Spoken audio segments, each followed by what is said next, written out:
दोस्तों, हिंदुस्तान का एक नागरिक होने की हैसियत से ये कार्यक्रम मेरी सामाजिक जिम्मेदारी की एक विनम्र कोशिश है। मैं अपने दर्शकों को ये यकीन दिलाना चाहता हूँ कि किसी भी इंसान को बदनाम करना, किसी के जज्बातों को ठेस पहुँचाना या किसी के ऊपर कोई फैसला सुनाना, ये मेरा इरादा नहीं है। आज हमारे समाज के सामने कई ऐसे मुद्दे खड़े हैं जिनसे लड़ने के बजाय हम अक्सर उन पर पर्दा डालने की कोशिश करते हैं। इससे गुनाह करने वालों को और शय मिलती है और उनके हौसले और भी बुलंद हो जाते हैं। मैं सिर्फ यही चाहता हूं कि हम इन मुद्दों पर खुल के चर्चा करें, उनका सामना करें, ताकि हम इन समस्याओं के हल ढूंढ सकें। इस बात के मद्देनज़र मैं अपने दर्शकों को ये बताना चाहता हूं कि इस प्रोग्राम के कुछ हिस्से कभी-कभी बहुत ही संवेदनशील हो सकते हैं और इसलिए आप खुद अपने विवेक और समझ का इस्तेमाल कीजिए और सोच समझ कर अपने निर्णय लीजिए। शुक्रिया।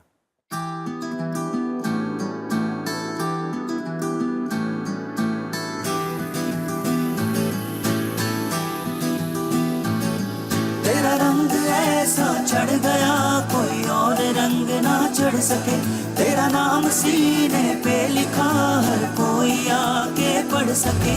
है जुनून है तेरे इश्क का, ये जुनून है रग रग में इश्क तेरा दौड़ता, ये बावला सा खून है। तूने ही सिखाया सच्चाइयों का मतलब, तेरे पास आके जाना मैंने जिंदगी का मकसद।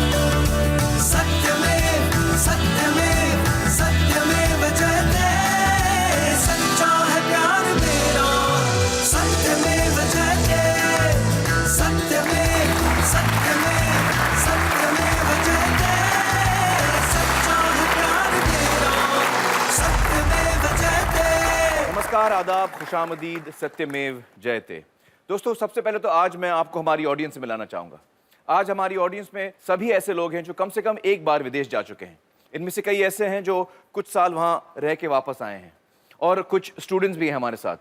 आप लोग विदेश गए? अरे वाह, क्या बात है। बहुत बहुत स्वागत है आप सभी का, बहुत बहुत शुक्रिया हमारे साथ जुड़ने का। Thank you so much. दोस्तों, अक्सर फिल्मों में जब हम खूबसूरती दिखाना चाहते हैं, हीरो हीरोइन पर कोई रोमांटिक गाना फिल्माना होता है या कोई रोमांटिक सीन होता है, तो हम क्या करते हैं? हम सीधे कट करते हैं, स्विट्जरलैंड या ऑस्ट्रेलिया पहुंच जाते हैं हम लोग, या फिर और कोई विदेश की खूबसूरत जगह। ऐसी क्या बात है इन विदेश की जगहों पर जो हमारे हिंदुस्तान में नहीं है? कोई बताना चाहेगा मुझसे? Best of the locations. Best of locations, खूबसूरती। या लेकिन खूबसूरती हिंदुस्तान में कम थोड़ी है, एक से एक खूबसूरत जगह है हिंदुस्तान में। हाँ मैडम, आप बोलिए। खूबसूरती के साथ इट्स वेरी क्लीन, बहुत साफ होता है। बिल्कुल सही कहा आपने। इन जगहों की खास बात यह होती है कि यहाँ सफाई बहुत होती है। आप कैमरा कहीं भी पैन करिए, गंदगी आपको कहीं नजर नहीं आएगी। जब भी मैं बाहर जाता हूँ तो मुझे लगता है कि यार यहाँ बड़ा साफ है, हमारे देश में ऐसा क्यों नहीं है? जबकि हमारे देश में खूबसूरत जगहों की कोई कमी नहीं है, पर हमने अपने देश में बहुत गंदगी फैला रखी है। क्या वजह है? क्या हिंदुस्तानी लोग सफाई पसंद करते हैं कि नहीं? आप लोग हाथ उठा के बताइए, पसंद करते हैं कि नहीं? हाँ, पसंद करते हैं। विदेश में हम देखते हैं कि कई जगहें ऐसी हैं जहाँ लोग कई दिन तक नहाते नहीं, हफ्ते में एक दफ़ा नहाते हैं, 2 दफ़ा नहाते हैं, 3 दफ़ा नहाते हैं। हम रोज़ नहाते हैं, कई बार हम लोग 2 दफ़ा नहाते हैं दिन में। आप लोगों ने कॉफ़ी विद करण देखा है? मेरा और किरण का शो। उसमें किरण जी ने बोला कि मैं नहाता नहीं हूँ। बिल्कुल झूठ बोला, उनकी बात मत मानिएगा, मुझे खामों का बदनाम कर रही हैं। अच्छा, घर भी हम बहुत साफ रखते हैं। हर घर में, अमीर हो या गरीब, हर घर में कम से कम एक दफ़ा दिन में झाड़ू पोछा होता है। करेक्ट बोल रहा हूँ मैं? तो इसका मतलब ये है कि हम लोग बहुत सफाई पसंद करते हैं। ये क्या पहेली है दोस्तों कि सफाई पसंद जनता को गंदगी में रहना पड़ता है? क्या उसकी ये वजह हो सकती है कि हम एक गरीब देश हैं, हम साफ सफाई पर पैसा खर्च नहीं कर पाते? दोस्तों, मैं आपको बताना चाहूँगा कि हमारी म्यूनसिपैलिटीज़ अपने बजट का एक बड़ा हिस्सा सिर्फ साफ सफाई के काम पे खर्च करती हैं।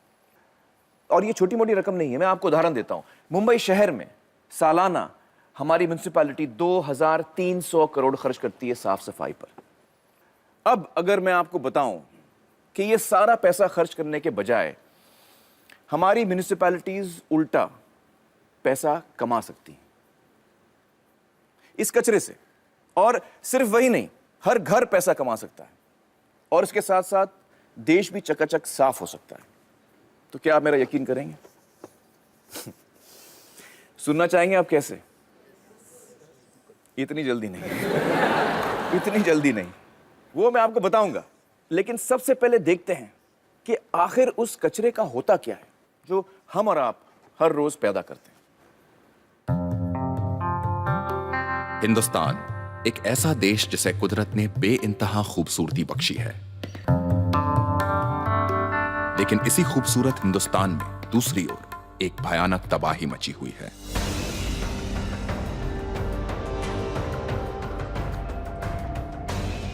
बैंगलोर हो या हैदराबाद, मुंबई हो या दिल्ली या चेन्नई या कोलकाता, पूना हो या विशाखापट्टनम, हर बड़े शहर के आसपास कचरे के दैत्याकार पहाड़ उग चुके हैं।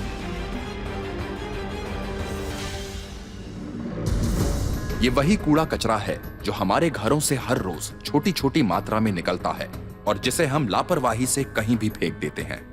शहरी विकास मंत्रालय के अनुसार देश के शहरों में जो कचरा हर रोज पैदा हो रहा है उसकी मात्रा है 1,60,000 मीट्रिक टन, यानी कि 16 करोड़ किलो कचरा हर रोज। इस कचरे में तरह तरह का सामान होता है। फलों सब्जियों के छिलके, बासी खाना, टूटा हुआ कांच, कागज, प्लास्टिक, इंजेक्शंस और सुइयां, पुरानी या खराब हो चुकी दवाइयां, केमिकल्स, रबर का सामान, बैटरीज और न जाने क्या क्या। हमारे शहरों की म्युनिसिपैलिटियां इस कचरे को उठाकर ऐसी जगहों पर ले जाकर पटक देती हैं जिन्हें लैंडफिल साइट्स या डंपिंग ग्राउंड कहा जाता है। ये डंपिंग ग्राउंड कभी शहर के भीतर ही होते हैं और कभी शहर से जुड़े ग्रामीण इलाकों में। देश में इस वक्त हजारों एकड़ जमीन पर ये डंपिंग ग्राउंड्स फैले हुए हैं, जहां बढ़ते बढ़ते ये कचरे के पहाड़ 80 से 100 फुट ऊंचे हो चुके हैं। पर नई जगह की कमी के चलते म्युनिसिपैलिटियां इनकी ऊंचाई और बढ़ाना चाहती हैं। हालत यहां तक पहुंच चुकी है कि इनकी ऊंचाई बढ़ाने से पहले एयरपोर्ट अथॉरिटी की अनुमति भी लेनी पड़ रही है। जिन इलाकों में ये काम हो रहा है वहां के लोगों के जीवन और पर्यावरण पर भी बुरा असर पड़ रहा है। इस कचरे से जहां एक ओर ऐसी जहरीली गैसेस निकल रही हैं जिससे ये आग पकड़ लेता है, वहीं दूसरी ओर इस कचरे के सड़ने गलने से एक जहरीला पानी भी निकल रहा है जिसे लीचट कहा जाता है, जो आसपास के इलाकों में जमीनी पानी और खेती को बर्बाद कर रहा है। इसका असर उन इलाकों को तो बुरी तरह प्रभावित कर ही रहा है जहां ये तबाही मचाई जा रही है, पर साथ ही साथ ये अन्न, पानी और हवा के जरिए धीरे धीरे शहरों तक वापस आ रहा है। अगर आप सब ग्रामीण इलाकों को तबाह करना चाहते हो तो आप मरोगे। पहले हम मरेंगे, फिर आप मरोगे। दोस्तों, इन कचरे के पहाड़ों के वजह से अनगिनत बीमारियां भी फैलती हैं। अब हम चलेंगे 3G लिंक के जरिए बैंगलोर के नजदीक माउलीपुरा, जहां पर सालों साल कचरा फेंका गया है। बहुत बहुत शुक्रिया हमारे साथ जुड़ने का। मुझे ये बताइए कि ये जो कचरा आपके यहाँ फेंका गया है उससे क्या क्या तकलीफें आ रही हैं आप लोगों को? पहले बहुत अच्छा था सर, पेड़ पौधे थे, सब खुश थे, लोग गाय भैंस पालते थे, सारे किसान बहुत खुश थे। ऐसी राम राज्य जैसी जगह में म्यूनिसिपैलिटी वालों ने कचरा डालकर सब बर्बाद कर दिया। यह शायद इस इलाके का पहला गांव है जहां चिकनगुनिया के केस सामने आए हैं। कई सारे स्त्री रोग के केसेस भी सामने आए हैं। पुरुषों में भी कई तरह की बीमारियां दिखाई दे रही हैं और ये सब 45 की उम्र के नीचे थे। बहुत बहुत बदबू आती है, समझ में नहीं आता खाना कैसे खाएं। कुछ भी मतलब पेट में अबॉर्शन हो रहे हैं, इसके इलाज के लिए हम क्या करें पता नहीं। और बच्चे भी हैंडीकैप पैदा हो रहे हैं, प्रॉब्लम्स इतने सारे हैं। हमें लगता है हम अपना कचरा कहीं भी फेंक सकते हैं, लेकिन हमें इतनी भी इंसानियत नहीं कि हम ये सोचे कि इसका दूसरों पे क्या असर होगा। हमें बड़ा अफसोस है कि आप ऐसे हालातों में रह रहे हैं। बहुत बहुत शुक्रिया हमारे साथ जुड़ने का। Thank you so much. तो दोस्तों, हालात ठीक नहीं है। अब मैं न्योता देना चाहता हूं ऋषि अग्रवाल जी को, जो इस क्षेत्र में कई सालों से काम कर रहे हैं। ऋषि जी का मानना है कि ये तबाही जानबूझ के मचाई जा रही है। ऋषि जी, हम ये जो हाल देख रहे हैं, आपको क्या लगता है इसकी वजह क्या है? बदमाशी बोलूँगा मैं और कोई शब्द इस्तेमाल नहीं करना चाहूँगा। जिसको अब हम सॉलिड वेस्ट मैनेजमेंट बोलते हैं, वो अब सिर्फ एक बदमाशी का खेल रह चुका है। इसमें कॉर्पोरेट फ्रॉड हो रहा है, इसमें माफिया आ चुका है, और जो पब्लिक का टैक्स पेयर का पैसा है इसको कैसे ज़्यादा से ज़्यादा निचोड़ा जा सके, अब ये सिर्फ उसका खेल रह गया है पूरे देश भर में। हमारे जो पॉलिटिशियन हैं, इलेक्टेड रिप्रेजेंटेटिव हैं, ब्यूरोक्रेट हैं और कुछ कंपनियां हैं, ये तीनों के संगठन हो गया है और ये देख रहे हैं कि शहरों में बहुत ज़्यादा पैसा है, मुंबई का ही बजट करीब 27,000 करोड़ है, जिसमें से आपने बोला 2,300 करोड़ सॉलिड वेस्ट के लिए है।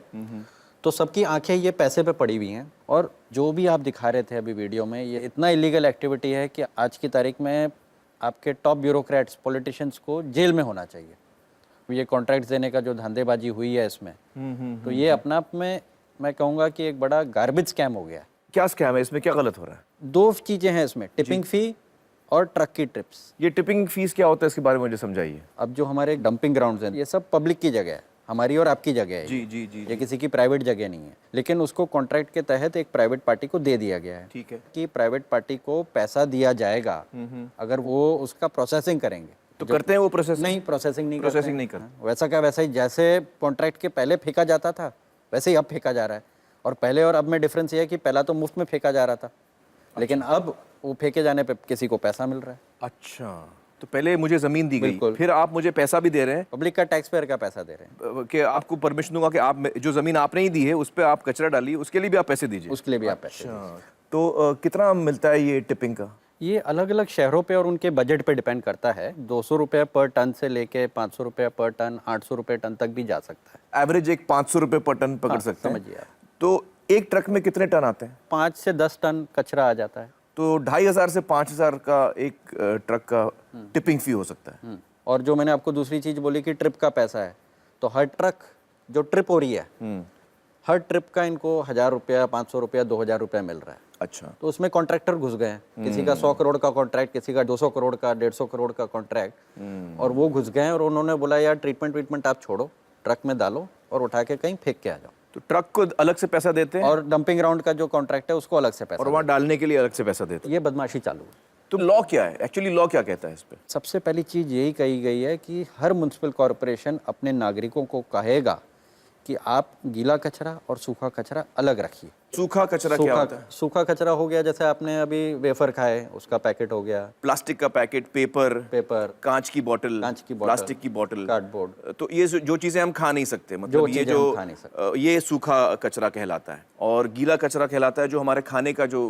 बचा हुआ होता है। तो ये गीला कचरा और सूखा कचरा हमको शुरू से अलग रखना चाहिए। उसके बाद कहा गया है कि ये जो गीला कचरा है इसको आप अलग अलग टेक्निक्स ट्रीटमेंट कीजिए इसका। आप ट्रीटमेंट कीजिए, इसको उठा के फेंक मत दीजिए। उस कानून को कोई म्युनिसिपल कॉरपोरेशन ने फॉलो नहीं किया।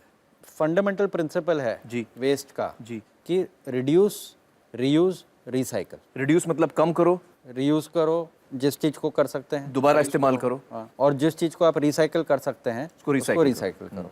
अगर आप ये 3 चीजें करेंगे तो आपको गार्बेज डंप या लैंडफिल साइट की जरूरत ही नहीं पड़ेगी। तो हम रिड्यूस भी नहीं कर रहे हैं, कुछ नहीं, हम रिसाइकिल भी नहीं कर रहे हैं। जिनको कॉन्ट्रैक्ट मिला हुआ है वो तो खुश हैं, वो बोल रहे हैं यार आप क्यों कर रहे हो रिड्यूस, क्यों कर रहे हो रिसाइकल, क्यों रिड्यूस कर रहे हो, बढ़ाओ, आप बढ़ाओ, मुझे और दो, आप मुझे और दोगे तो मेरे को और पैसा मिलेगा। तो समाज ये क्यों बर्दाश्त कर रहा है? इसमें जितनी प्रॉब्लम ये बदमाशी की है उतनी ही हमारी पब्लिक की गैर जिम्मेदारी की भी है। आपके पास अभी मैं उदाहरण देता रहता हूँ, लोगों को याद रहता है कि 1992 में फलाना क्रिकेटर ने ऐसे स्टॉक मारा था। उनको क्रिकेट में बड़ी दिलचस्पी है, बहुत दिलचस्पी, और उस वक्त हमारी पेट्रियटिज्म भी बाहर निकलती है। हमारी पेट्रियटिज्म भी बाहर आती है। लेकिन आज आप पूछे लोगों को कि आपका कचरा किधर जा रहा है, आपके कचरे का क्या हो रहा है, आपका बजट क्या है, आपका एमएलए कौन है, आपका एमपी कौन है, कॉर्पोरेटर, नगर सेवक कौन है, किसी को कोई खबर नहीं। लोग पूरी जिंदगी जी जाते हैं, 60-60 साल, किसी को ये खबर ही नहीं रहती। आज क्या है, पब्लिक ने टैक्स तो भर देती है, लेकिन वो देखती नहीं है कि वो पैसे का क्या हो रहा है। और उसकी वजह से ये जो मैं आपको बोल रहा था 30, 40, 50 लोग हैं, इनकी हिम्मत बहुत बढ़ गई है। वो बोल रहे हैं यार पब्लिक तो सो रही है, अपने को पैसा आ रहा है, मजे करते हैं आप लोग। सही कहा आपने। और यही जो खर्चा है, इसको अगर आप अच्छी तरह से यूज करें तो बहुत सारे सुशील एंटरप्रेन्योर्स हैं जो कचरे को, लेकिन वो सब बाहर बैठे हैं क्योंकि उनको ये धांधेबाजी नहीं आती, उनको ये बदमाशी नहीं आती कि सेटिंग करें और ऐसे ऐसे ये सब जो काम है ये बाकी लोग को नहीं आते।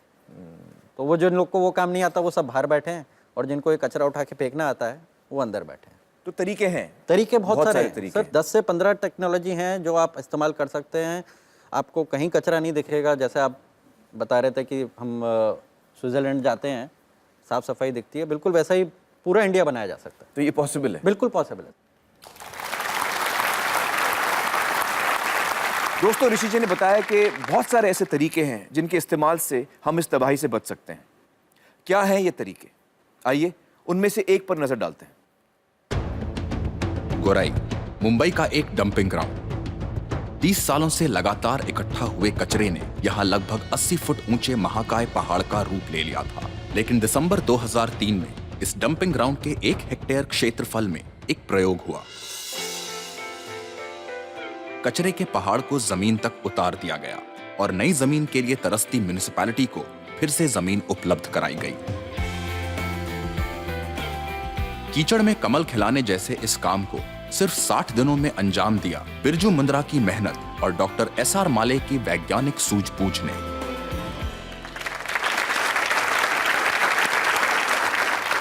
माले साहब, मुझे तो ये चमत्कार ही लगता है, इतने बड़े ऊंचे कचरे के पहाड़ को आप जमीन पे कैसे ले आए?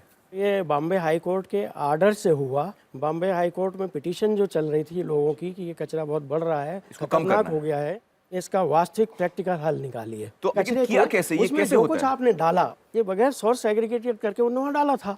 तो ये पूरा मिक्स कचरा था? मिक्स कचरा था। क्या क्या चीजें हैं इसमें? अब इसमें जो है खाने पीने की चीज थी, चिथड़ा टेक्सटाइल था, घास फूस था, टायर थे, रबर थे और कुछ पत्थर भी थे। काफी कुछ पत्थर आते हैं जहाँ कॉन्ट्रैक्ट होता है कचरे का, क्योंकि वजन बढ़ाना है गाड़ी का। अच्छा। इसको सबसे पहले हमने सैनिटाइज किया और जो ये सैनिटाइजेशन किया ये केवल नेचुरल प्रोडक्ट से किया, हर्बल हमने यूज़ किया, केमिकल नहीं किया आपने? केमिकल नहीं, जिससे कि कोई बीमारी ना होवे और कोई महामारी ना हो जाए, नहीं तो बिरजू और हमको जेल जाना पड़ता। फिर हमने सब एंजाइम जो हैं बैक्टीरिया के, क्यों कचरे में प्रोटीन भी है, सेलुलोज भी है, शुगर भी है, फैट भी है, तो हमें अलग अलग कंसार्शियम का एक मिक्सचर बना के उसमें डाल देते हैं। ये बैक्टीरिया अपना अपना काम करने लगेंगे। तो ये बैक्टीरिया कैसे काम करता है? बैक्टीरिया का मैं एक सही उदाहरण दूं तो दूध का एक एग्जांपल लेता हूँ, दूध और दही।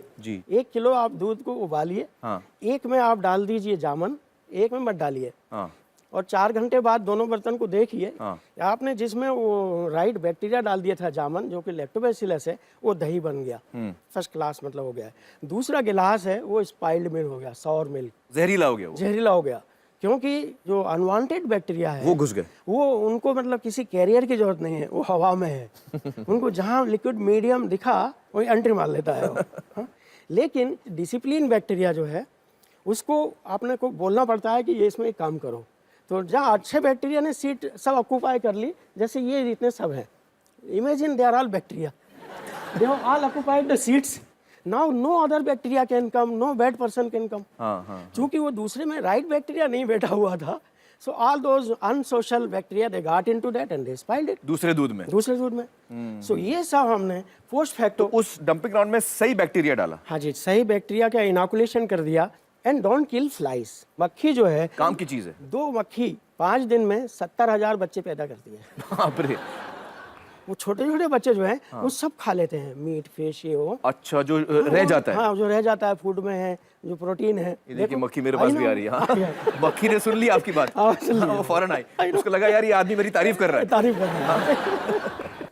सो ये मक्खी जो है बहुत बड़ा रोल अदा करती है इसको कपड़े को कंपोस्टिंग करने में। और ये जो बैक्टीरिया थे जो मैंने बोले, करीब 4 सप्ताह में वो सारे कचरे का विघटन करके उन्हें मिट्टी समान बना दिया, मिट्टी जैसा बना दिया पक्षियों के द्वारा। मक्खियाँ और बैक्टीरिया दोनों मिलकर काम करते हैं। जैसे जैसे स्कूपिंग करते गए, मिट्टी जो है नीचे चली गई, कंपोस्ट नीचे चला गया, प्लास्टिक और रैक्स एंड टेक्सटाइल बाहर आता गया, उसको बाहर निकाला, क्लीन अप करके भेज दिया रिसाइकलर के पास, रिसाइकलिंग कर दिया। इस तरह से उसको पूरा खत्म कर दिया। कितना समय लगा आपको ये 60 डेज में पूरा किया हमने। ये फिर इसका हिसाब मैंने दिया, इसका केवल 9,70,000 में ये 1 हेक्टेयर का काम हो गया। 9 लाख में 1 हेक्टेयर का साफ काम हो गया था। अब और कितने हेक्टेयर हैं इस? ये 20 हेक्टेयर समझ लीजिए इस डंपिंग ग्राउंड में। हाँ जी, तो वो मतलब 3 करोड़ का काम था वो। तो ये काम आपको फिर मिला क्यों नहीं? ये सिस्टम जो है जब अथॉरिटीज़ के हाथ में गया तो उन्हें सोचा कि ये 3 करोड़ का काम में क्या मजा है, तो बहुत कम खर्चा आना। ये बहुत कम था, ये पेडेस्ट्रियन वाली चाय हो गई थी ये। उनको कोई ऐसा सुझाव चाहिए था जो बड़े खर्चे 70 करोड़ का हो गए। कौन सा 70 करोड़ कौन सा था? विदेश में हमने मालूम पड़ा है कि कैपिंग एनक्लोजर जो है, कैपिंग एनक्लोजर मतलब? कैपिंग एनक्लोजर मतलब एक कचरे का, ये कारपेट के अंदर कचरा छुपा दीजिए, ऊपर एक घास लगा दीजिए, मतलब ऊपर से उसको कवर कर दिया, ग्रीन कवर, थोड़ा कारपेट लगा दिया, डंप को ऊपर से कवर। हाँ, थोड़े बहुत फूल पत्ती फ्लावर लगा, ऊपर से चादर पहना दिया, हरी चादर पहना दी। तो इन्हें कहा कि लोगों की आंखों में अब ये गंदगी नहीं दिखेगी, एक चादर दिखेगा। तो इसलिए बाद में इन्हें जो कॉन्ट्रैक्ट किया वो 69 करोड़ रुपीस में किया उसको। 69 करोड़ मतलब 69 करोड़। लेकिन वो नीचे तो जो है समुद्र से लगा हुआ है, उसमें से जो लीचेट जो बनना है, जो टॉक्सिक तत्व है वो निकलना चालू है। इट इज लाइक किसी को डायरिया हो गया है तो आप बोले इसका मुंह बंद कर दो, लेकिन नीचे तो सब चालू रहेगा। तो नीचे लीचेट चालू है, जो कि मछलियां वहाँ ले रही हैं और फिर वो मछली आती है, फिर वो पकड़ के वहाँ दे रहे हैं, जिसमें हम खा रहे हैं। That is continuing. तो मालिक साहब हमको शुरू में ही क्या करना चाहिए ताकि ये कचरे के बड़े बड़े पहाड़ बने ना? इसका सबसे अच्छा उपाय है कि जो कचरा पैदा करने वाले लोग हैं उसको अलग अलग कर देवें, गीला कचरा और सूखा कचरा। हाँ। और जो गीला कचरा है जो कि बायोडिग्रेडेबल है उसका कंपोस्टिंग करें, जो कि सुप्रीम कोर्ट का भी ऑर्डर है। और संसार में 90% कचरे का निकाल इसी प्रक्रिया से होता है। कंपोस्टिंग बनना चाहिए। कंपोस्टिंग बनना चाहिए। तो कंपोस्टिंग मतलब खाद। खाद। तो इससे जो खाद बनती है ये बहुत कीमती होती है। ये खाद जो है ये बैलेंस्ड प्लांट फूड है, यानी एकदम संतुलित आहार है सारी फसलों के लिए। मुझे बताइए कि देश भर में कितना कचरा इकट्ठा होता है? 1,60,000 टन प्रतिदिन कचरा इकट्ठा हो रहा है 424 म्युनिसिपल कॉर्पोरेशंस में। तो ये जो 1,60,000 टन है, इसको अगर हम शुरू से ही अलग अलग रखें तो इसका खाद बन सकता है, मतलब कंपोस्ट बन सकता है। जी हाँ, बिल्कुल। तो इसका हमको इकोनॉमिकली, माली तौर पे कितना फायदा होगा देश को? इसमें से 90 लाख टन कंपोस्ट बनेगा। 90 लाख टन? हाँ जी, एक साल में। एक साल में ये जो कंपोस्ट की जो वैल्यू है 90 लाख टन की, ये जो है करीब 27,000 करोड़ रुपए के इक्वलेंट है। 27,000 करोड़ रुपए के इक्वलेंट है सालाना। इसका मतलब ये हुआ कि ये कम से कम 45 लाख एकड़ जमीन को अनुपजाऊ, बैरन जमीन को उपजाऊ बना देगा ये। तो आपको 90 लाख टन एडिशनल अनाज खाने को मिल जाएगा देश को। तो क्यों हम लोग ये सब नहीं कर रहे? मुझे समझ में नहीं आ रहा। यही करना चाहिए। तो मतलब जो हमारा जो जिसको हम कूड़ा कहते हैं, कचरा कहते हैं, वो एक्चुअली है तगड़ा रिसोर्स है और विन विन सिचुएशन है सबके लिए, किसी के लिए कोई प्रॉब्लम नहीं है। क्या बात। चलिए, बहुत बहुत शुक्रिया माली साहब हमारे साथ बातचीत करने का। दोस्तों, कंपोस्टिंग का काम हम अपने स्तर पे भी कर सकते हैं, अपने घर, अपने बिल्डिंग, अपनी सोसाइटी में कर सकते हैं। इस बारे में अधिक जानकारी आपको हमारी वेबसाइट पर मिल जाएगी।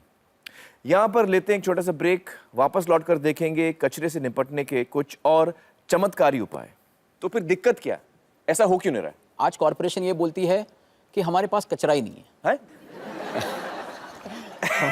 नहीं नहीं नहीं, हमारे पास कचरा ही नहीं है। कचरा है नहीं।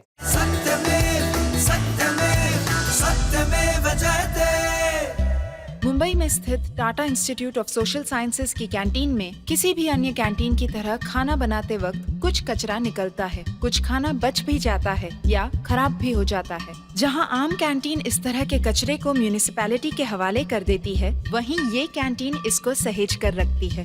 इस कैंटीन के पिछले हिस्से में एक बायोगैस प्लांट लगा है, जहां बचे हुए खाने को थोड़ी सी प्रोसेसिंग करके डाल दिया जाता है। यहाँ की रसोई अपने ही बचे हुए खाने से बनी गैस पर फिर से खाना पकाती है। इस प्लांट का नाम है निसर्ग ऋण, यानी प्रकृति का ऋण चुकाना, और ये आर्थिक रूप से भी फायदे का सौदा है।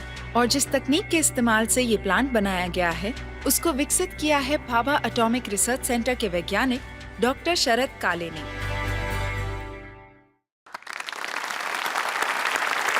कमाल है काले साहब, ये कचरा इतनी काम की चीज़ है। जिसे आप कचरा कहते हैं वो वास्तव में कचरा नहीं होता। प्रकृति के विश्वकोश में कचरा ये शब्द नहीं है। हर एक चीज़ जो पैदा होती है, ये हर एक चीज़ का अपना कोई मतलब, मकसद होता है। एक छोटा सा प्रयोग मैं कर रहा हूँ 14 साल से। ये कांच का एक बर्तन जैसे आप समझिए, इसमें 14 साल पहले थोड़ी मिट्टी डाल के और खाद डाल के एक मनी प्लांट लगाया था और इसे एक ढक्कन लेके उसको पूरा सील कर दिया। बंद हो गया ये। मतलब बाहर से इसमें सिर्फ सूरज की किरणें जाती है, बाकी सब चीज़ें अंदर ही है। और आप देख रहे हैं 14 साल के बाद भी वो पत्ता हरे भरे दिख रहे हैं, हेल्दी दिख रहे हैं, उसमें कीड़े मकोड़े भी है। अच्छा। और वो कीड़े मकोड़े भी जिंदा है। अभी आप ये पूछेंगे कि वो पहले वाले कीड़े हैं, तो शायद मैं ना कहूँगा। बच्चे होंगे जो मंजिल वही है, प्यार की राही बदल गए। मतलब ये सिलसिला चालू है। अभी ये कैसे होता है, ये विज्ञान जो होता है परिकथा से भी अद्भुत होता है। और यही मैं दिखाना चाहता हूँ कि ये जो पत्ते हैं वो प्रकाश संश्लेषण क्रिया से अपना खाना बनाते हैं और उस वक्त ऑक्सीजन छोड़ते हैं। मतलब फोटोसिंथेसिस, सनलाइट से खाना बनाते हैं, ऑक्सीजन छोड़ते हैं। जो पत्ते गल जाते हैं वो उधर ही उनका विघटन हो जाता है, जिनको हम कचरा कहते हैं। जिनको हम कचरा कहते हैं, उनका विघटन होता है, इसीलिए नए पत्ते आते हैं। अगर उनका विघटन नहीं होता, वो डंपिंग यार्ड जैसे पड़ा रहता, तो नए पत्ते नहीं आएंगे, ये परिसंस्था कोलैप्स हो जाएगी, सिस्टम टूट जाएगा। अभी आप ये डेसिकेटर की तुलना आप अपने धरती माता से करें तो यहाँ भी बाहर से सिर्फ सूरज की किरणें आती है, यहाँ भी बाहर से सूरज की किरणें आती है, और यहाँ जो रिसोर्सेस है, यहाँ जो स्रोत है, वही स्रोत चलते आ रहे हैं सदियों से। अभी ये जो कचरे का जो प्रॉब्लम हमने किया वो शायद नाम से हुआ है। अगर हम कचरे को कचरा नहीं कहते, उसे संपत्ति कहते, क्योंकि अगर मैं आपको कहूँगा कि केले का छिलका संपत्ति है, 8 आने दे के खरीदूँगा, तो आप वो जेब में रखेंगे और मेरे पास आके कहेंगे कि आप 8 आना मुझे दे दीजिए, क्योंकि वो संपत्ति हो गई। आप ये क्यों करना चाहिए? क्योंकि अगर ये केले का छिलका प्रकृति को वापस नहीं जाएगा तो कल के आने वाले केले को छिलका नहीं रहेगा, और फिर हमारे बाल बच्चे कहेंगे आप हम केला नहीं खा पा रहे हैं क्योंकि वो केले के छिलके डंपिंग यार्ड पे पड़े हैं। इसलिए हर चीज को वापस नेचर में जाना नेचर में जाना चाहिए, और इसलिए डंपिंग यार्ड पे जाना मेरे हिसाब से बहुत बड़ी गलती हम कर रहे हैं। और वो जो हमने बायोगैस प्लांट जिसे विकसित किया है, हमारे पास समझे 500 किलो कूड़ा पहुंच गया, जिसमें बचा हुआ खाना है, जिसमें फलों के छिलके हैं, जिसमें सब्जी के जो हमने काटे हुए पार्ट फेंके हैं, छोटे छोटे पार्ट फेंके, उनको हम एक मिक्सर में डालते हैं, तो उससे फिर मीथेन बनती है, और जो बचा हुआ मटेरियल है वो खाद के स्वरूप में आता है। ये 500 किलो कचरा जो जा रहा है उसमें से कम आपको 40 से 50 किलो खाद मिलेगा, और उसमें से कम 20 किलो तक आपको मीथेन गैस मिलेगी। जी, अगर पूरे देश के कचरे को अगर हम देखें तो इसमें कितना गैस बन सकता है? 1 टन हमारे पास अगर कचरा है तो उससे आपको कम से कम 40 किलोग्राम, मतलब 2 इक्विवेलेंट एलपीजी सिलेंडर। तो पूरे देश में कितना टन कचरा हम? 1 लाख टन कचरा तो जरूर होगा। 1 लाख टन तो 2 लाख सिलेंडर, 2 लाख सिलेंडर हर रोज।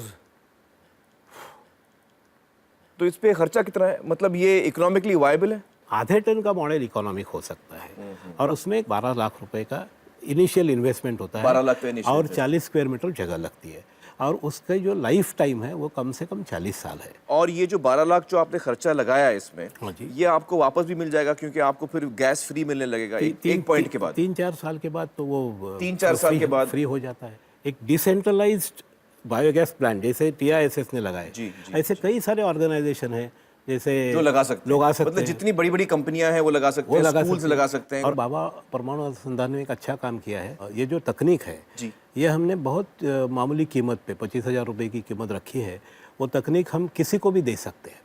अच्छा। और ये तकनीक लेके आप कितने चाहे प्लांट बनाए, रॉयल्टी देने की जरूरत नहीं है। लेकिन जैसे मैंने कहा, मेरे लिए, मैं वैज्ञानिक हूँ, पैसे की कीमत, अगर 2 वक्त की रोटी मिले और छत है तो पैसे की कोई ज़्यादा कीमत नहीं है, क्योंकि 2 करोड़ मिलेंगे तो 5 करोड़ कैसे करें इसकी चिंता लगती है। खिसे में 2 करोड़ ही नहीं है तो चिंता किधर है? लेकिन पर्यावरण साफ सुथरा रहे, हाँ, तो उसकी तो कोई कीमत नहीं है। ये तो अनमोल है। और ये निसर्गरोण प्रोजेक्ट का हमारा मतलब ये है कि डंपिंग यार्ड फ्री सोसाइटी, ये डंपिंग यार्ड से मुक्त समाज होना बहुत जरूरी है। बिल्कुल सीखा। बहुत बहुत शुक्रिया डॉक्टर काले, आपने बड़ी सफाई से इस कचरे के मुद्दे पर रोशनी डाली। आइए, थैंक यू सो मच। दोस्तों, हमारे साथ नूरियल जी मौजूद हैं जो एक कंपनी चलाते हैं, और इनका एक बड़ा ही कमाल का ऑफर है म्यूनसिपैलिटीज़ के लिए। बताइए नूरियल जी, आपका क्या ऑफर है म्यूनसिपैलिटीज़ को? हम लोग एक क्लीन गैस कंपनी है। हमारा रॉ मटेरियल जिसको कहते हैं वो कचरा है। ये गीला कचरा सबसे ज़्यादा निर्माण कहाँ से होता है? तो जिसको बल्क जनरेशन कहते हैं, यानी कि आपके 5 स्टार होटल्स हो गए, मैरिज हॉल्स हो गए, रेस्टोरेंट्स है। हमने देखा कि 50% से ज़्यादा गीला कचरा जो है यहाँ इन जगहों से निर्माण होता है।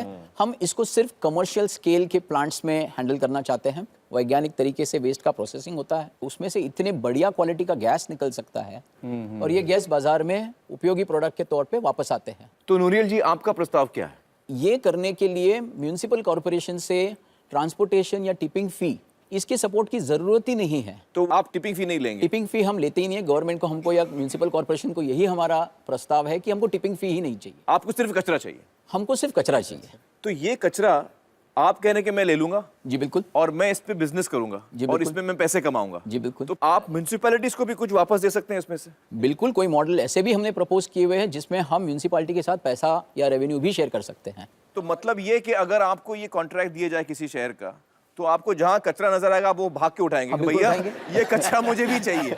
बिल्कुल उठाएंगे, क्योंकि जहां जहां उसमें म्युनिसिपैलिटी का खर्चा भी कम हो जाएगा जी जो मतलब हमारा ही खर्चा है, और उसमें आप गैस बना के दे देंगे सब लोगों को। जी बिल्कुल। तो फिर दिक्कत क्या है? ऐसा हो क्यों नहीं रहा है? आज कॉरपोरेशन ये बोलती है कि हमारे पास कचरा ही नहीं है। हैं? नहीं नहीं नहीं, हमारे पास कचरा ही नहीं है। कचरा है नहीं। कचरा है ही नहीं, क्योंकि जितना कचरा आज एक सिटी में निर्माण होता है, हाँ। उस कचरे का हम कॉन्ट्रैक्ट कर चुके हैं, वो किसी को दे चुके हैं, किसी को दे चुके हैं। तो वो नहीं दे रहे हैं आपको? जी। अच्छा। और सोचने पर मजबूर करती है हमें ये ऐसी बिल्कुल। चीजें।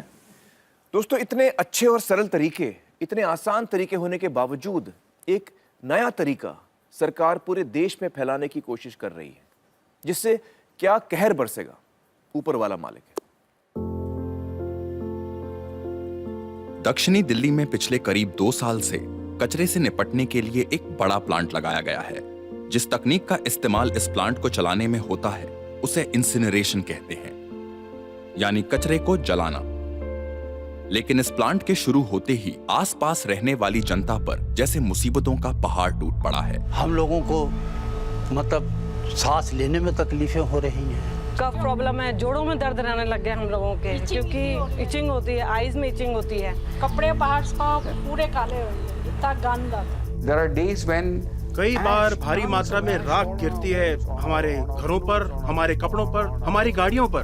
हमने डॉक्टर से कंसल्ट किया था, उसकी रिपोर्ट भी मंगाई थी। उन्होंने कहा कि इसमें कैंसर होने के चांसेस बहुत हैं। क्या वाकई इस तरह के प्लांट्स कचरे की समस्या से निपटने का एक उपाय हो सकते हैं? दोस्तों, हमारे साथ हैं श्री रवि अग्रवाल, जो टॉक्सिक्स लिंक्स संस्था के डायरेक्टर हैं। रवि जी, बहुत बहुत शुक्रिया हमसे बातचीत करने का।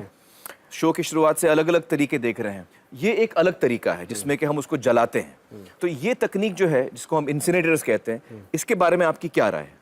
ये जो सुबह से हम जो बात कर रहे हैं, इसके बिल्कुल विपरीत जाता है। ये विदेशों में बहुत इस्तेमाल होता है। अच्छा। यूरोप में, अमेरिका में बहुत ये इस्तेमाल होता है। तो उनमें रवि जी, आमतौर पे हम लोगों को लगता है कि विदेश में हो रहा होगा तो अच्छा हो रहा होगा, हम ही शायद कुछ गलत कर रहे होंगे। मैं यूरोप जब जाता हूँ, कोई मीटिंग होती है, तो अगर मैं जून में जाता हूँ, वहाँ पर गर्म कोट पहनना पड़ता है। जून में भी। और यहाँ पर दिल्ली में तो गर्म कोट क्या, बनियान पहनना मुश्किल हो जाता है। जी। तो हम ऐसे आंख बंद करके भारी तकनीक ले रहे हैं। हमारा कूड़ा अलग है, हमारा सोशल सिस्टम अलग है। 60-70% गीला कूड़ा होता है हमारे यहाँ। उनके यहाँ कितना होता है? उनके यहाँ बिल्कुल उल्टा हिसाब है। उनके यहाँ 60-70% पैकेजिंग और उसका कूड़ा होता है, और वो गीला कूड़ा बहुत कम होता है उसमें। जी।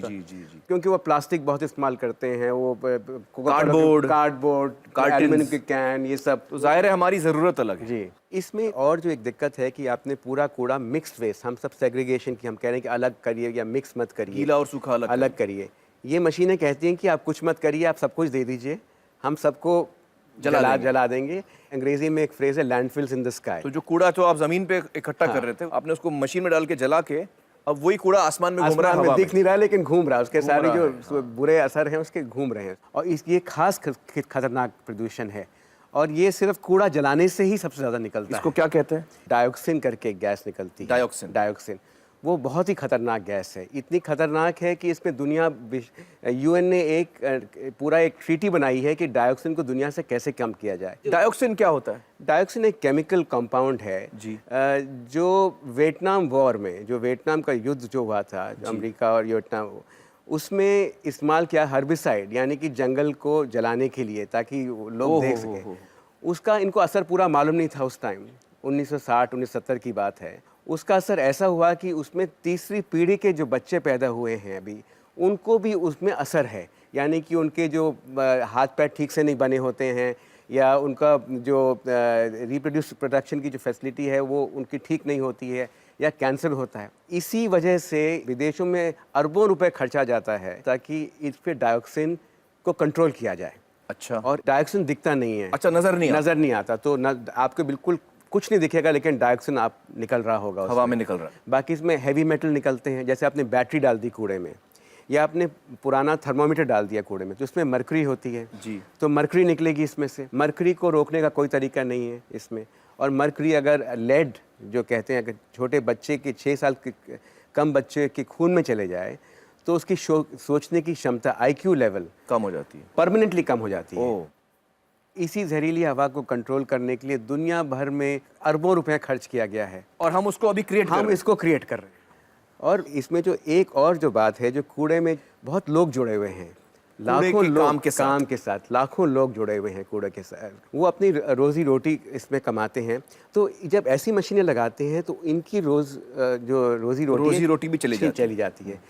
रवि जी, इस किस्म के प्लांट पहले भी लगाए हैं इंडिया में, हिंदुस्तान में लगाए हमने ऐसे प्लांट? इस किस्म का प्लांट 1984 में लगाया था तिमारपुर दिल्ली में, जो डेनिश टेक्नोलॉजी से लगा था 34 करोड़ की लागत से उस टाइम जी। लेकिन 7 रोज चला, उसके बाद बंद पड़ा है वो प्लांट। 7 ही दिन चला? 7 दिन चला। तो इतना मिसमैच थे हमारे वेस्ट से ये टेक्नोलॉजी। तो अभी जो ये नया टेक्नोलॉजी ला रहे हैं, इसमें कुछ फर्क है या इसको बेहतर करेंगे, क्या करेंगे? ये टेक्नोलॉजी तो नई है उससे, लेकिन जो सिस्टम है जिसमें टेक्नोलॉजी चलती है वही का वही सिस्टम है। तो ऐसे हिंदुस्तान में इस वक्त कितने प्लांट्स हैं? देखिए, अभी तो केवल एक लगा है, लेकिन अगले 2-3 साल में 50 प्लांट लग जाएंगे। इतने ज़्यादा क्यों हो जाएंगे, क्या बात है? क्योंकि इसमें सब्सिडी मिल रही है। मतलब आप प्लांट लगाइए, उसके पैसे हम आपको देंगे? हम उसमें पार्टली पैसे हम आपको देंगे, उसको हम आपको मतलब आर्थिक मदद देंगे, प्रोत्साहित करेंगे उसको लगाने के लिए, ताकि और हम जहर फैलाएं। तो ये सब्सिडी कौन दे रहा है? सेंट्रल गवर्नमेंट दे रही है सब्सिडी। अच्छा। सब्सिडी इस तरह से बनी हुई है, एनर्जी बनाएंगे तभी आपको पैसा मिलेगा सरकार से। इसलिए सब क्लेम करते हैं, सब दावा करते हैं कि हम एनर्जी बनाएंगे। तो वो कितनी इलेक्ट्रिसिटी प्रोड्यूस कर पाते हैं? देखिए, ये सबका दावा है इलेक्ट्रिसिटी कितनी, जो इसको डिज़ाइन करते हैं कि 16 मेगावाट, 15 मेगावाट, 5 मेगावाट देंगे बिजली, लेकिन एनर्जी इतनी है नहीं इस कूड़े में, क्योंकि इतना प्लास्टिक नहीं है। क्योंकि हम गीला कूड़ा ज़्यादा हिंदुस्तान में ज़्यादा होता है। हाँ, इस्तेमाल करते हैं। तो जब हमको ज़रूरत ही नहीं है इस चीज़ की, हमारे पास बहुत सारे उपाय हैं, इसकी जरूरत ही नहीं है। इसकी जरूरत नहीं है। पैसे भी बहुत ज्यादा लगते हैं, बहुत ज्यादा पैसे लगते हैं। इसमें जो हमारी संपत्ति है वो हम जला देते हैं जी। इससे जो हमारे कचरे के क्षेत्र में जो लोग काम करते हैं उनकी हम नौकरी छीन रहे हैं जी, और प्लस हम अपनी हेल्थ खराब कर रहे हैं जी। दोस्तों, ये बहुत ही खतरनाक बात है कि हम सिर्फ अपने लिए ही नहीं, बल्कि आने वाली कई की पीढ़ी के लिए अपना हवा, पानी, जमीन सब बर्बाद कर रहे हैं। जो हमारा कूड़ा है, जो दरअसल हमारी संपत्ति है, उसका हम जहर बना रहे हैं। दोस्तों, अगर आप चाहते हैं कि इस किस्म के इंसिनरेटर्स हिंदुस्तान में इस्तेमाल ना हो, तो बदलाव के लिए वोट कीजिए। हमारे वोट फॉर चेंज कैंपेन का हिस्सा बनिए और इस टोल फ्री यानी मुफ्त नंबर पर मिस्ड कॉल दीजिए 1800-103-2303। आप सबके समर्थन को सही गवर्नमेंट अथॉरिटीज़ तक पहुंचाने की जिम्मेदारी हमारी है। रवि जी, बहुत बहुत शुक्रिया इस खतरे पर रोशनी डालने के लिए। Thank you so much. Thank you. दोस्तों, वेस्ट मैनेजमेंट के इतने अच्छे और आसान तरीके हमारे सामने आए, इसलिए हमने देश के 8 म्युनिसिपल कमिश्नर्स को अपने शो पे आने के लिए न्योता भेजा और हम उनसे पूछना चाहते थे कि वो इन आसान तरीकों का इस्तेमाल क्यों नहीं कर रहे हैं और जो निर्णय वो ले रहे हैं उनकी वजह क्या है। हमने न्योता दिया मुंबई, कोलकाता, चेन्नई, बैंगलोर, हैदराबाद और दिल्ली के 3 म्युनिसिपल कमिश्नर्स को। 8 में से 7 ने हमें जवाब ही नहीं दिया और एक ने जवाब में कहा कि वो नहीं आ सकते। खैर, या रब, गमे दुनिया में इतना तो किया होता, कुछ हमसे कहा होता, कुछ हमसे सुना होता। जल्द हाजिर होता।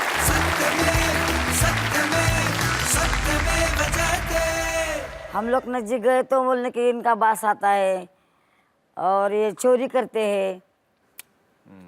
चोरी तो काम नहीं करते हैं, क्योंकि हम तो कूड़ा उठाते हैं ना।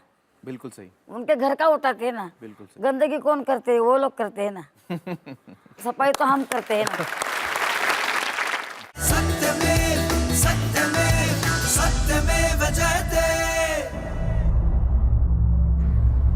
हमारे शहरों में पैदा हुए कचरे के साथ लगभग 13 से 15 लाख लोग काम करते हैं, जिनमें ज्यादातर महिलाएं हैं।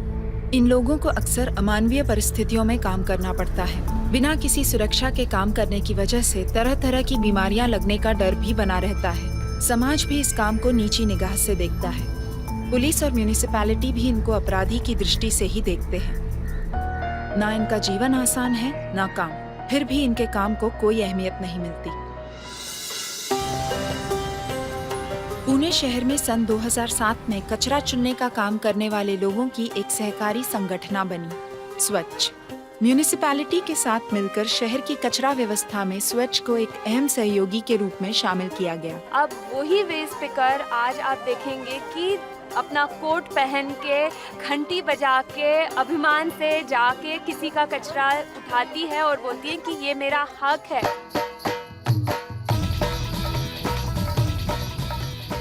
हमारे मेंबर्स कचरा उठाने का काम, कंपोस्टिंग का काम, बायोगैस में काम करने का, रिसाइकलिंग से जुड़े हुए सभी काम हम लोग कर रहे हैं। आज स्वच्छ के साथ करीब 2500 महिलाएं काम करती हैं, जो मिलकर करीब 4 लाख घरों की कचरा व्यवस्था को देखती हैं। जो भाई लोग आज 100-150 टन निकाल लेते हैं तो वो तो नगर पालिका को उसका ट्रांसपोर्ट नहीं करना पड़ता है, तो 20 करोड़ हर साल में इस काम की वजह से उनका बचता है। एक बड़े पैमाने पर कचरा चुनने वाली महिलाओं का जीवन बदला है। स्वच्छ संस्था ने जिन जिंदगियों को बदला है उनमें से एक है सरूबाई। अपने देश के साथ साथ अमेरिका, ब्राजील और थाईलैंड जैसे देशों में अंतर्राष्ट्रीय कॉन्फ्रेंसेस में अपने अनुभव को बांटने के साथ साथ आरबीआई की पुणे शाखा में सरूबाई अपने पति के साथ एक कंपोस्ट प्लांट चलाती हैं।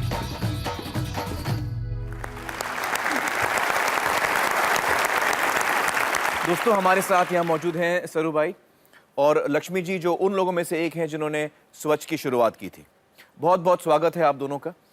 सरूबाई, मैं आपसे पूछना चाहूँगा कि आज आप इतना बड़ा प्लांट चलाती हैं, लेकिन जब आपने काम शुरू किया था तो उस वक्त हालात कैसे थे? पहला कुत्ते का जैसा जीवन था हमारा।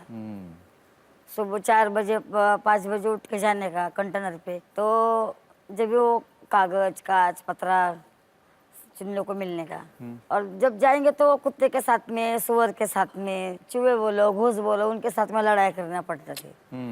कभी कभी कुत्ते भी काटते थे। वो करके फिर अपना सब कूड़ा जमा करके पेट के वास्ते बेचते थे वो जी। जो लोग बड़े बड़े लोग गाड़ी पे थैले लेके आते और वो कंटेनर के बाहर गिरने दो या अंदर गिरने दो, फेंक के चले जाने के, बल्कि दूर से फेंक देते हैं, दूर से फेंकने के, क्योंकि बास आती करके। हम लोग नजदीक गए तो बोलने कि इनका बास आता है और ये चोरी करते हैं। चोरी तो काम नहीं करते हैं, क्योंकि हम तो कूड़ा उठाते हैं ना। बिल्कुल सही। उनके घर का उठाते हैं ना। बिल्कुल। गंदगी कौन करते है? वो लोग करते हैं ना। साफ सफाई तो हम करते हैं। तो उसके बाद में फिर पुलिस वाला। अच्छा, पुलिस से भी परेशान? पुलिस से क्या परेशान? अंदर लेके जाने के, चोरी किया करके हमारे हाथ में समझा कर खिला मिला, हम लोग लेके चलने के अपना ऐसा वो कंटेनर में खींचने के लिए। कागज बिगज लंबा रहता तो खींचते रहते। तो वो बोलेगा तुमने किधर तुम्हें घर फोड़ा है, किधर तुम्हें कुछ तो भी करके आया, ऐसा बोलने के हमको। उधर पोते में समझो अपना सब सामान लेके आते भंगार, तो बोलते इसमें वोत के दिखा, हमारी एक चित्राबाई है, उसको उसके साथ में ऐसा हो गया, उसको खोल के दिखाओ, उसमें कुछ क्या है? बोले ये पलटी करके दिखाओ। वो बोली साहब इसमें कुछ भी नहीं है। नहीं दिखाओ। बोले तू नहीं दिखाएंगे तो तेको डंडे मार के अंदर लेके जाऊंगा, बोले मैं। फिर उसने पलटी मार के दिखाई, उसमें कुछ भी नहीं निकला जी। वो बोली कि तूने अभी वो पलटी करने को बोला ना, तो अभी भर के भी दे तू। पुलिस वाले को तो बोला मैं क्यों भरूंगा, ये सब घाने। नहीं बोली तू अपने को पलटी मारने को क्यों बोला हम। सब लोग थे रोड के ऊपर, तो सबके सामने उसने भर के दिया। पुलिस वाले ने भर के दिया? पुलिस वाले ने भर के दिया। अच्छा, पुलिस वाला उसको मिला है। फिर गुंडे लोग। अच्छा, गुंडे लोग भी परेशान करते? गुंडे लोग भी क्या समझो कंटेनर पे गए तो फिर दम देने के, इधर नहीं आने का, इधर ऐसा करते तुम लोग, ऐसा करते, बंगले पे तुम बंगले के अंदर घुसते। सबका नजरिया जो था वो बुरा था आपकी तरफ। हाँ। तो ये स्वच्छ जो शुरू हुआ उसके बाद क्या तब्दीलियां आई? ऐसा बदलाव हो गया कि हम डोर टू डोर कलेक्शन कर सकते, घर घर जाके हम कचरा उठाते और उनको बोलते कि तुम अलग अलग करो, तो उनको गीला क्या है और सूखा क्या समझ में नहीं आता है। किसको? और जो नागरिक लोग, घर वाले को। और पैसे मांगने गए ना, जो 20-30 रुपए महीने का देते, वो भी नहीं देते? नहीं देते। वो क्या कहते हैं? भाई आज साहब है घर में, बाद में आओ, आज 500 के नोट है, तो आगे गए तो बोलते 1000 के नोट है। फिर हम ऐसा वही तक जाते। फिर हम क्या करें, फिर हमने क्या करे, ठीक है मैं बोली अभी अगले महीने में देखेंगे। अगले महीने में ये भाई पैसे दो ना, 500 के नोट लाओ, हम देते। मैं बोली 1 साल का हमारा एडवांस आ गया, हम ले लेते। ऐसा बोलते। मुझे बड़ा ताज्जुब होता है कि लोग मॉल्स में जाते हैं 5-5 हज़ार रुपया एक झटके में खर्च कर देते हैं, लेकिन जो लोग साफ करते हैं हमारा कचरा उनको हम 30 रुपया 40 रुपया देने से कतराते हैं। बहुत ही शर्म की बात है ये। मुझे बताइए लक्ष्मी जी कि ये जो आपने संस्था शुरू की, सबसे बड़ी एक दिक्कत आप लोगों के सामने क्या आती है? दिक्कत ये आती है, ये जो नागरिकों के घर से कूड़ा उठाने जाती है उनकी एक मानसिकता है, उसके बारे में तो हम सबकी मानसिकता है। कचरा फेंकते वक्त गीला सूखा तो अलग करते ही नहीं है, उसके साथ साथ कांच के टुकड़े, काफ़ी लोगों ने कहा कि कांच कम से कम अलग से बांध के ड्राई वेस्ट में दो, वैसा भी करते नहीं हैं। सबसे बड़ी दिक्कत आती है सैनिटरी नैपकिन्स और डायपर्स के बारे में। जब वो आप फेंकते हो तो कम से कम एक कागज़ में बांध के फेंकिए, उसके लिए अगर 1 रुपया खर्चा करके बैग खरीदना है तो वो 1 रुपया देने के लिए तैयार नहीं है। साथ साथ मैन्युफैक्चरर्स की भी रिस्पॉन्सिबिलिटी है, उस पर इतना एडवर्टाइजमेंट पे खर्च करते हो तो कम से कम उसके डिस्पोजल के बारे में थोड़ा सोचो, कम से कम उसका सेफ हैंडलिंग हो, इसके लिए एक एनवेलप बना के उसके साथ भेज दीजिए ताकि कोई भी जो हैंडल करता है उसे पता चले इसमें क्या है। तो ये हम सब में बदलाव लाने की ज़रूरत है। जी जी जी, मुझे बताइए सरूर भाई, एक क्या चीज़ है जो अब भी आपको लगता है कि अगर हमको मिले तो अच्छा है? हमको ऐसा लगता है कि जब हम कचरा जब रास्ते पे चुनने बैठते, अलग अलग करते, तो सरकार ने हमको जगह देना चाहिए। कचरा ये काम इस वक्त सड़क पे हो रहा है, सड़क पे हो रहा है। उधर से सड़क पे करे तो भी बोलते हैं कि तुम गंदा करते, इधर कचरा करते। तो हमारा मतलब क्या है कि तुम हमको जगह दो। नहीं, बिल्कुल सही बात है आपकी। दोस्तों, आज हम लोग काम करने के लिए अपने अपने दफ्तरों में जाते हैं, बिना काम करने की जगह के क्या हम अपना काम ठीक से कर पाएंगे? तो हम ये कैसे सोच सकते हैं कि जो लोग कचरे के साथ काम कर रहे हैं उन्हें काम करने की जगह की ज़रूरत नहीं है? देश के एक शहर ने इस ज़रूरत को पहचाना है, बेंगलोर। बेंगलोर में लगभग 80 वेस्ट कलेक्शन सेंटर्स खुल चुके हैं। लक्ष्मी जी, बहुत बहुत शुक्रिया, थैंक यू सो मच। सरू भाई, बहुत बहुत शुक्रिया हमारे साथ बातचीत करने के लिए, और मैं तहे दिल से आपका शुक्रिया अदा करना चाहूँगा, और आपके साथ साथ हर उस इंसान का शुक्रिया अदा करना चाहूँगा जो कचरे के साथ काम करता है। आप लोग बहुत ही महत्वपूर्ण काम कर रहे हैं और आप सबको हम सब का सलाम। Thank you sir. चलिए दोस्तों, अब मैं आपको एक ऐसे शहर की कहानी दिखाता हूं जिसने 7 दिन में अपनी काया पलट दी। अक्टूबर 2012 में आंध्र प्रदेश के वरंगल शहर में हुई एक प्रतियोगिता। डांस की नहीं, गाने की नहीं, खेल की भी नहीं, ये प्रतियोगिता थी कचरे से छुटकारा पाने की। क्लीन सिटी चैंपियनशिप यानी स्वच्छ शहर प्रतियोगिता। इस प्रतियोगिता की बागडोर संभाली युवा IAS ऑफिसर श्री विवेक यादव ने, जो वरंगल के म्युनिसिपल कमिश्नर थे। अलग अलग टीम्स ने अपने अपने इलाके की सफाई की जिम्मेदारी उठाई। सारे शहर को इस अभियान से जोड़ा गया। स्कूल के बच्चों के लिए एक कॉन्टेस्ट रखा गया जिसमें गीले और सूखे कचरे को अलग अलग किए जाने पर इनाम दिया जाना था। तो बच्चे इतने एक्साइटेड थे और पेरेंट्स देते समय कहते थे कि इसकी वजह से मुझे सेग्रीगेटेड वेस्ट देना पड़ रहा है। साथ ही विवेक जी ने कचरे की व्यवस्था को पूरी तरह से कंप्यूटराइज भी कर दिया। कचरा कहां पड़ा है, उसे किस वक्त कैसे उठाया जा रहा है, कैसे उसका निदान हो रहा है, इसे रियल टाइम में मॉनिटर किया जा सकता है। एक एक ग्राम कचरा मापा जाता है, उसे ठीक तरह से रिसाइकिल, कंपोस्ट या बायोगैस के काम में लाया जाता है। इससे म्युनिसिपैलिटी की आमदनी भी बढ़ी है।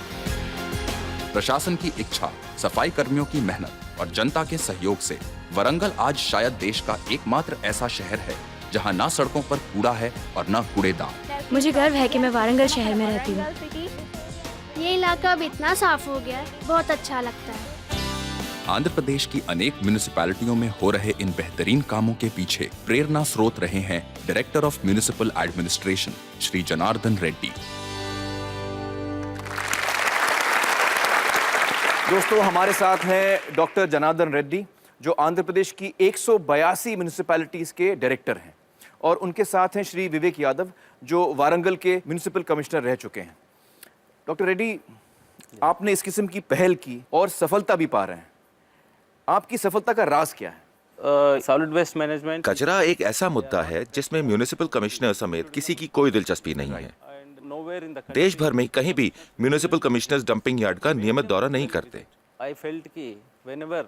उनको डंप यार्ड तक लाने के लिए मैंने तय किया कि मैं जब भी किसी म्युनिसिपैलिटी का दौरा करूंगा तो मीटिंग ऑफिस में नहीं बल्कि डंप यार्ड में होगी। और शर्त ये रखी कि कोई भी नाक पर रुमाल नहीं रखेगा। डंप यार्ड पर? जी, डंप यार्ड पे। सारी मीटिंग्स आपने डंप यार्ड पे स्टार्ट कर दी? हाँ, डंप यार्ड पे स्टार्ट कर दी। विवेक जी, अक्सर लोग कहते हैं कि छोटे शहरों में ये मुमकिन है साफ सफाई, बड़े शहरों में ये करना बहुत मुश्किल है। आप इस बात से सहमत हैं? आपके क्या विचार हैं? एक्चुअली वारंगल कोई छोटा शहर नहीं है, ऑलमोस्ट 7 लाख उसकी पॉपुलेशन है। और मेरा ये मानना है कि कोई बड़ी सिटी भी है, मान लीजिए 70 लाख की पॉपुलेशन भी है, अगर उसमें 7 वारंगल क्रिएट कर दिए जाएं तो वही कैन बी रेप्लिकेटेड। दोस्तों, ये दो ऐसे सरकारी अफसर हैं जो अपनी जगह पर बेहतरीन काम कर रहे हैं।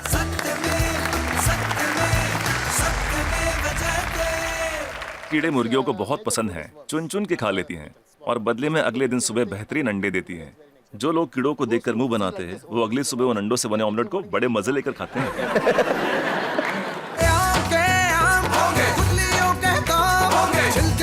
संतरों के लिए अपनी शान आम के आम गुठलियों के दाम छिलके सेब संतरों के लिए अपनी शान होंगे। डुमक डुमक डुम्मा रे डुमक डुमक डुम्मा डुमक डुमक डुम्मा रे डुमक डुमक डुम्मा। सत्यमेव जयते।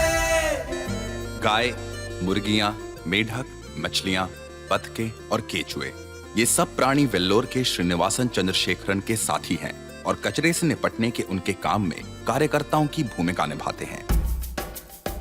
श्रीनिवासन द्वारा बनाए गए वेल्लोर मॉडल में 24 घंटे ये प्राणी खुशी से काम करते हैं। सबका अपना अपना काम भी तय है। कोई नाइट ड्यूटी पे रहता है तो कोई डे ड्यूटी पर। शिफ्ट बदलते वक्त भी कोई दिक्कत नहीं होती। सुबह होते ही बतखें और मुर्गियां अपने काम पर लग जाते हैं और रात के वक्त मेंढक और केंचुए। कुल मिला के सब गार्बेज को गोल्ड बनाने के काम में लगे हैं, यानी कचरे को जैसे सोने में तब्दील कर रहे हैं।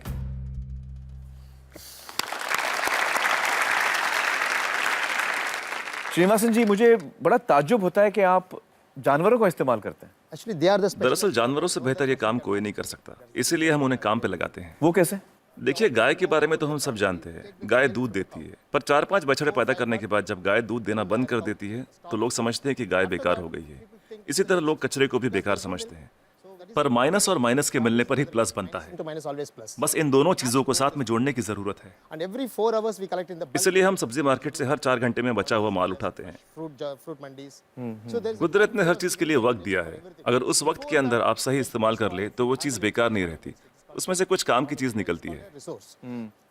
इसलिए हम अपने प्रोजेक्ट में गाय को अपॉइंट करते हैं। हर 35 किलो छिलकों के लिए एक गाय। उनका काम है इन सब्जियों के ताजे छिलकों को खाना, गोबर देना और फिर शेड में आराम करना, रिटायर्ड जिंदगी जीना।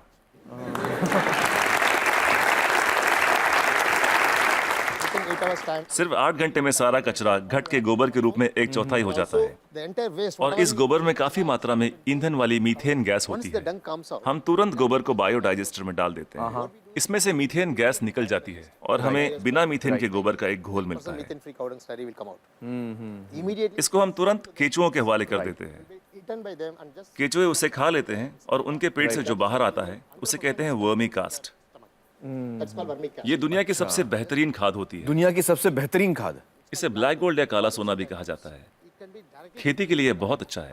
अगर बैक्टीरिया वाले तरीके से खाद बनाएं तो इसमें 45 दिन लग जाते हैं। और यहाँ देखिए, सोमवार की सुबह 6 बजे माँ सब्जियां काटती हैं, 9 बजे गाड़ी आकर उसका बचा हुआ हिस्सा ले जाती है, 10:30 बजे हम वो गाय को दे देते हैं, शाम 6 बजे तक गोबर निकल आता है। बायोडाइजेस्टर में गोबर से मीथेन निकाल ली जाती है और उसका घोल बचता है, उसे केचुए खा लेते हैं और तीसरे दिन सुबह तक यानी 72 घंटों से भी कम समय में ब्लैक गोल्ड मिल जाता है। खाद बनाने का ये दुनिया का सबसे तेज तरीका है। कोई मशीनें काम नहीं कर पाएगी, वो भी बिजली का इस्तेमाल किए बिना। देखिए, आपके पास जो मोबाइल फोन है, चार्ज न करो तो बेकार है, टेक्नोलॉजी फेल हो जाती है। लेकिन गाय जो भी खाती है उससे एनर्जी बनाकर हमें देती है और गाय को रोज चार्ज भी नहीं करना पड़ता। और दूसरे जानवरों का इस्तेमाल कैसे होता है? मसलन मुर्गियां क्या करती हैं? जो सड़ी गली चीजें गाय को नहीं दे सकते उसे हम सीधा कॉम्पोस्ट पिट में डाल देते हैं, पर वहाँ उसमें मैगेट्स पैदा हो जाते हैं। मैगेट्स मतलब वो छोटे छोटे कीड़े? छोटे कीड़े। ये कीड़े मुर्गियों को बहुत पसंद हैं, चुन चुन के खा लेती हैं और बदले में अगले दिन सुबह बेहतरीन अंडे देती हैं। जो लोग कीड़ों को देखकर मुंह बनाते हैं, वो अगली सुबह उन अंडों से बने ऑमलेट को बड़े मजे लेकर खाते हैं।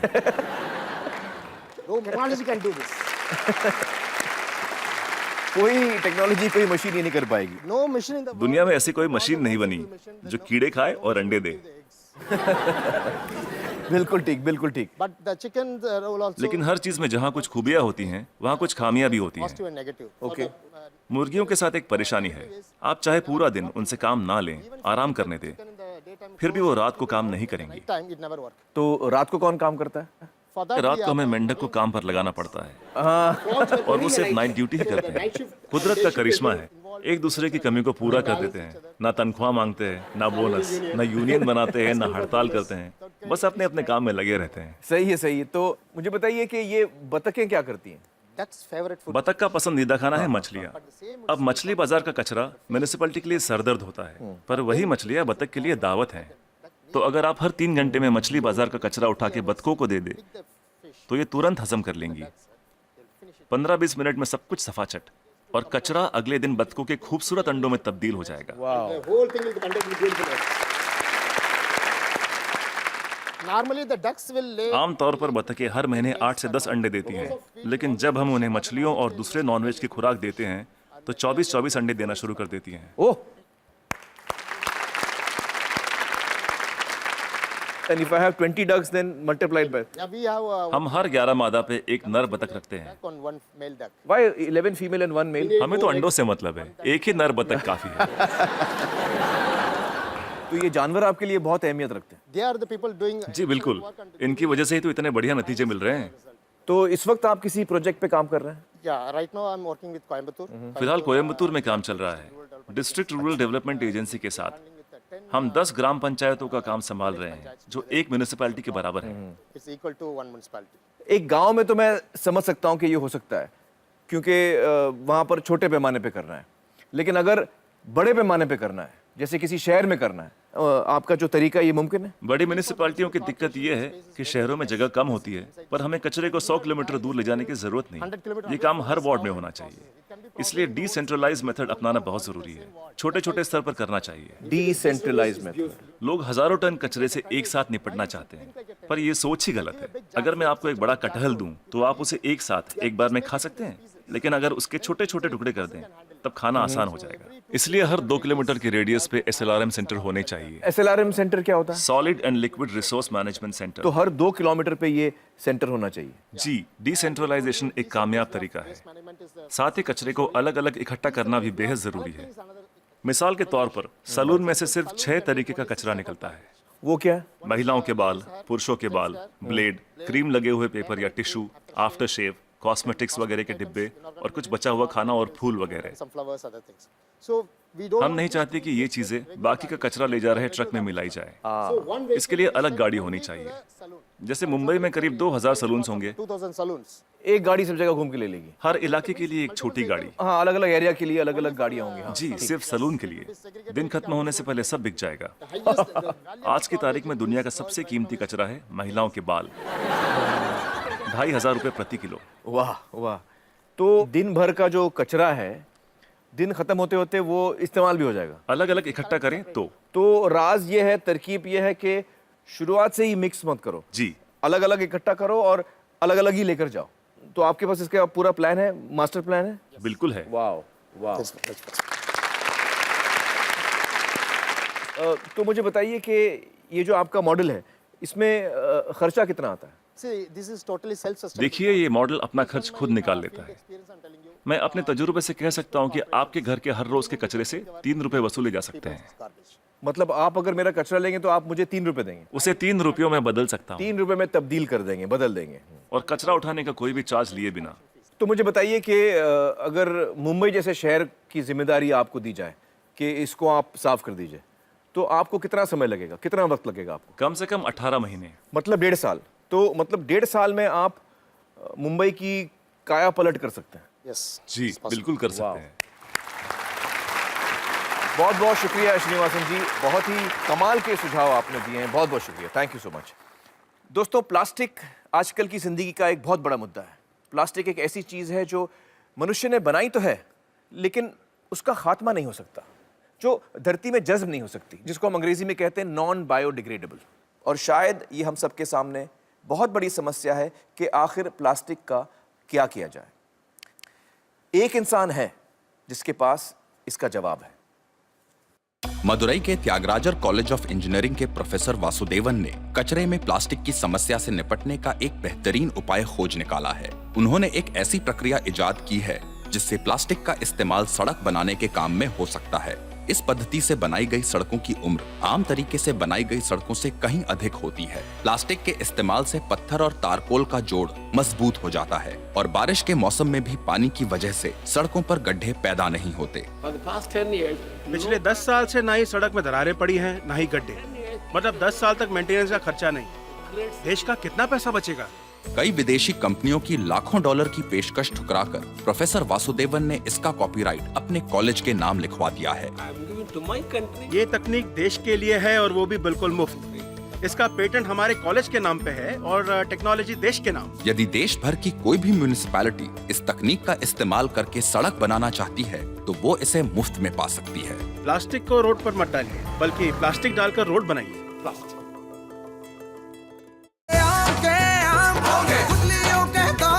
छिलके सेब संतरों के लिए अपनी शान होंगे। आम के आम गुठलियों के दाम, छिलके सेब संतरों के लिए अपनी शान होंगे। डुमक डुमक डुम्मा रे डुमक डुमक डुम्मा, डुमक डुमक डुम्मा रे डुमक डुमक डुम्मा। सत्यमेव सत्यमेव सत्यमेव जयते। अलमित्रा पटेल एक योद्धा की तरह कचरे के सही प्रबंधन के लिए एक लंबे अरसे से संघर्ष कर रही हैं। देश की करीब 200 म्युनिसिपैलिटियों के साथ साथ कचरे के सही प्रबंधन के तरीकों का अध्ययन करने के लिए दुनिया के 20 देशों की यात्रा कर चुकी हैं। ये उनकी ही कोशिशों का नतीजा था कि सन 1996 में उनकी सुप्रीम कोर्ट में दाखिल की गई PIL के जरिए देश को सॉलिड वेस्ट मैनेजमेंट 2000 के नियम मिले। अलमित्रा जी अब भी एक स्वच्छ भारत का सपना साकार करने में दिन रात लगी हुई हैं। जीवन के 80वें वसंत की कगार पर खड़ी इस सफाई योद्धा को हमारा सलाम।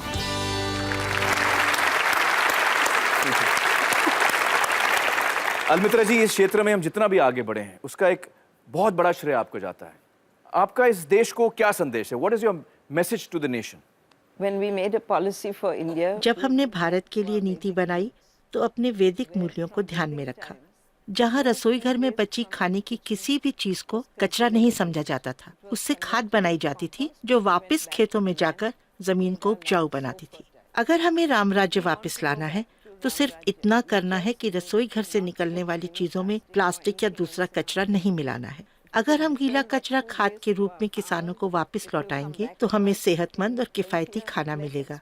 इसी में सबका भला है। बहुत खूब।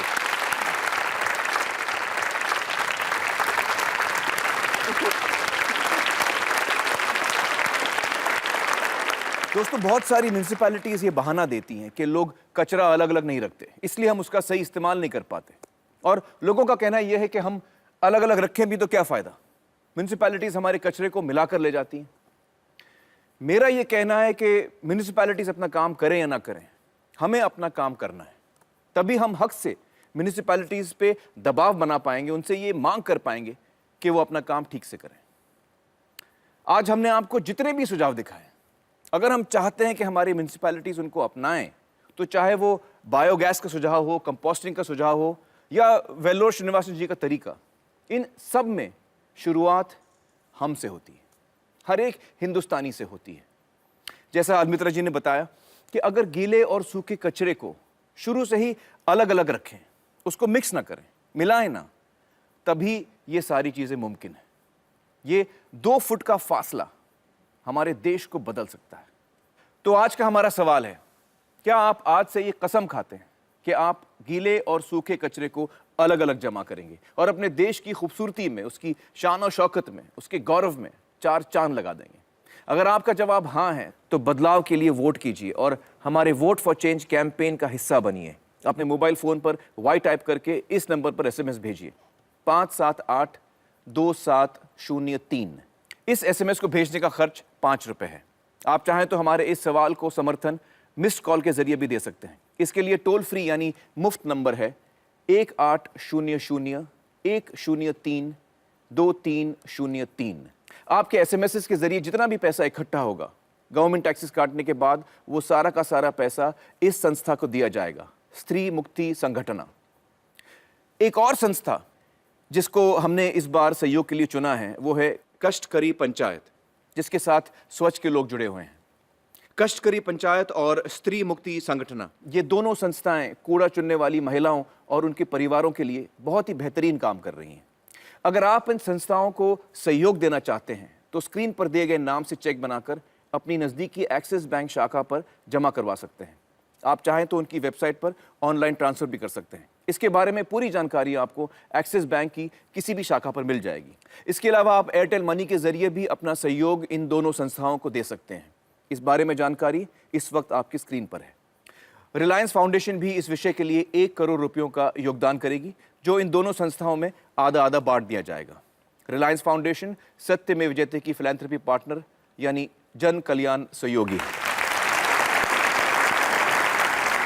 हमारी वेबसाइट www.satyamevjayate.in पर आइए और आज के इस मुद्दे पर और अधिक जानकारी पाइए। इस विषय को अपना समर्थन दीजिए, अपने सोच विचार हमें बताइए। आपकी बातें सुनने का मुझे इंतजार रहेगा। दोस्तों, ये एक जंग है, एक लड़ाई है हमारे और गंदगी के बीच में। यहां पर मैं अपने देश के बच्चों से कहना चाहूंगा कि वो इस लड़ाई में सोल्जर्स का काम कर सकते हैं, सिपाही का काम कर सकते हैं। आप अपने मम्मी पापा को कहो कि आज से हमारे घर में कचरा अलग अलग रखा जाएगा। अगर मम्मी डैडी लेजी हैं, आलसी हैं, बेपरवाह हैं, तो आप उनके पीछे लग जाओ, छोड़ो मत उनको, उनका जीना मुश्किल कर दो। मम्मी डैडी जब पूछें कि होमवर्क किया, तो आप उनको पूछो कि क्या कचरा अलग अलग रखा। इस जंग में आप मेरे सिपाही हैं और मैं आपका कमांडर, और हमारा हथियार है कचरे के अलग अलग डिब्बे। मिलके हमें ये जंग जीतनी है। इस उम्मीद के साथ कि जल्दी हिंदुस्तान दुनिया भर में अपनी साफ सफाई के लिए भी जाना जाएगा। जय हिंद, सत्यमेव जयते।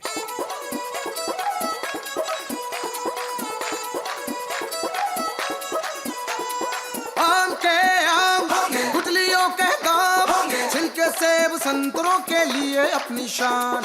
आम के आम, गुठलियों के दाम, छिलके सेब संतरों के लिए अपनी शान होंगे। डुमक डुमक डुम्मा रे डुमक डुमक डुम्मा, डुमक डुमक डुम्मा रे डुमक डुमक डुम्मा।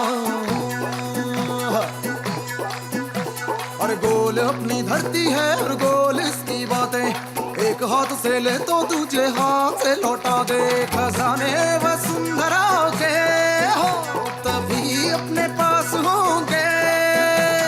धरती के लाल जब धरती के साथ होंगे। आम के आम होंगे, गुठलियों के दाम, छिलके सेब संतरों के लिए अपनी शान होंगे। आम के आम, गुठलियों के दाम, छिलके सेब संतरों के लिए अपनी शान होंगे। डुमक डुमक डुम्मा रे डुमक डुमक डुम्मा, डुमक डुमक डुम्मा रे डुमक डुमक डुम्मा।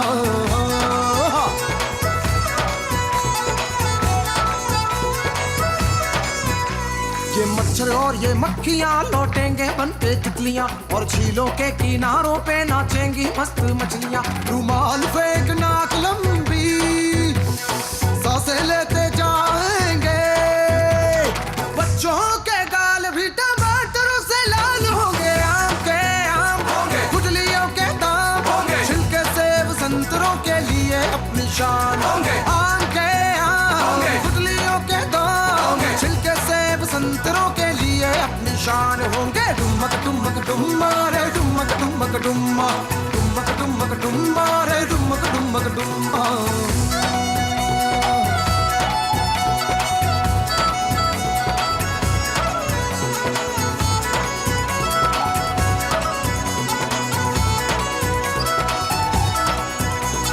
खतरों की ये घंटियां बज रही है जोरों से, घेर लेना हमको धुआं ये चारों ओर से।